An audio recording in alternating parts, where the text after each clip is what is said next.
سلام الله عليكم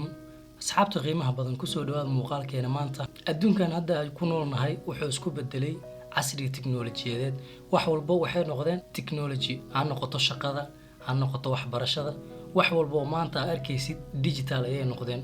qaab digital ah ay waxay dhan isku bedeleen hab ugu muhiimsanaada dhanka waxbarashada maanta waxbarashadii oo dhan waxay isku bedesay qaab digital ah sabuuradihii jeestada loo qorayay hadda waa laga soo gudbay ayaga dhan projectara la daaraa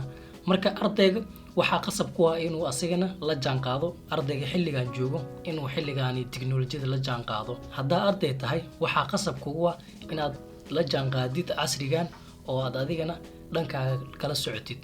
hadaba si aad dhanka ugu socotid oo aad casrigan la jaan qaadid oo qaabka waxbarashada taalo aad ula socotid waxaad u baahan tahay computer ama device nooc ah hadaba telephone ama computer ama tablet noocyada ay ahaadaanba marka kan ugu muhiimsan ayaa laptop inaad haysatid haddaadan laptop haysan waxa waaye arday matiiday ka dhigan tahay laptopka hadda wuxuu galay booskii qalinka marka si aad ardaynimadaada aad ugu guuleysatid waxaad u baahan tahay laptop inaad haysatid oo waxbarashadaada kuu fudaydiyo haddaba muuqaalkeena maanta waxaan uga hadlaynaa qofka ardayga ah laptop noocee ah ayuu uga kaaftoomi karaa laptopyada hadda kumanaanka ee adduunka jira oo waxbarashadiisa ku filan kusoo dhawaada muuqaalkeena laptop marka dhahno waxa waaye maanta malaayiin laptop ayaa caalamka ka jira maalin walbana mid cusub ayaa la soo saaraya balse markaad adiga adeegsanaysid waxay ku xiran tahay qaabka aad u adeegsanaysid iyo qofka adiga aad tahay ujeedka aad ka leedahay ardayga dhiganayo kulliyadaha science-ka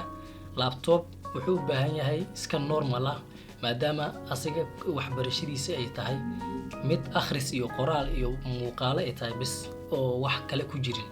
marka ardaygaas camal waxa ku filan inuu haysto laptop ugu yaraan RAM-kiisu uu 4GB yahay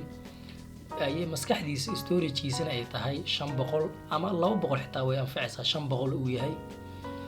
ay generation 8 hadii generation 8 uu anfacaya balse maanta hadii generation 10 uu helayo way ka sii fiican tahay marka generation 10 RAM-kiisu uu 8 ama 4 yahay waxa intaas soo raacayo core uu ka dooran lahaa core i5 core i7 core i3 waxa waaye laptopyada hore mar hore laga soo tagay core i3 maanta hadaa qaadid waxa waaye kaasi laptopku ma noqonayo marka laptopka noocu shirkadda doonta soo saarto intaas ayaad ka fiirinaysaa waxa jiri kara HP ayay Dell ayaa jiri karo noocyo badan adiga Acer midkii la dhahayo way badan yihiin Asus laptopyadaas marka ku doon ha ahaado kaliya waxaad ka fiirinaysaa inta hadda ku sheegay RAM-kiisa iyo storage-kiisa iyo core-ku uu yahay generation-ku uu yahay intaas ka fiirinaysaa laptop marka intaas ayaad ku xulanaysaa haddii kaliya kulliyadahaaga ay yihiin inaad wax ku qoratid wax ku akhrisatid wax ku baartid kaliya laptop noocaas ah aad iyo aad ayuu ku anfacaya dhanka kale ardayda engineering-ka dhigata oo maano ardaydaas waxay la mid yihiin dadka gamer-ka ah ama programming-ka dhiganayo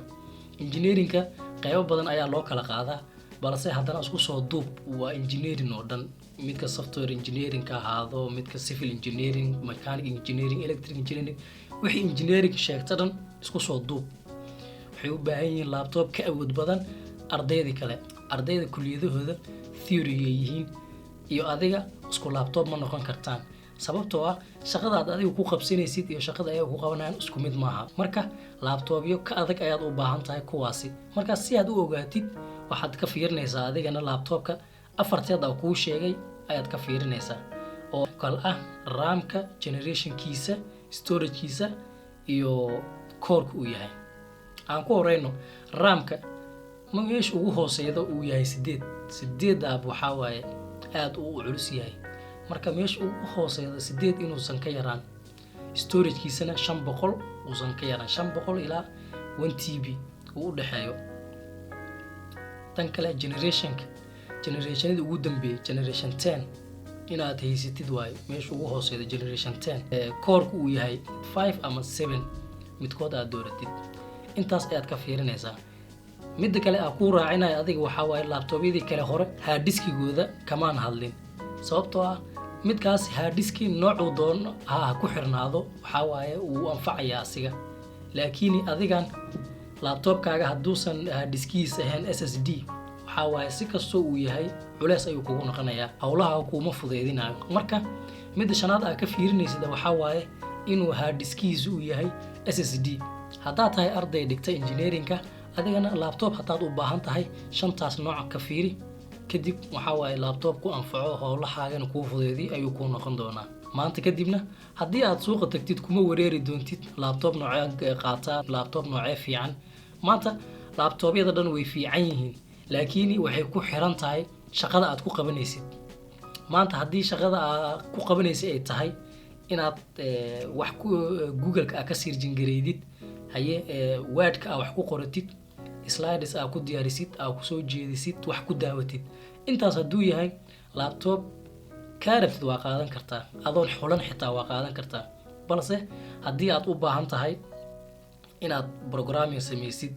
haye inaad soo website dhistid ama designing inaad samaysid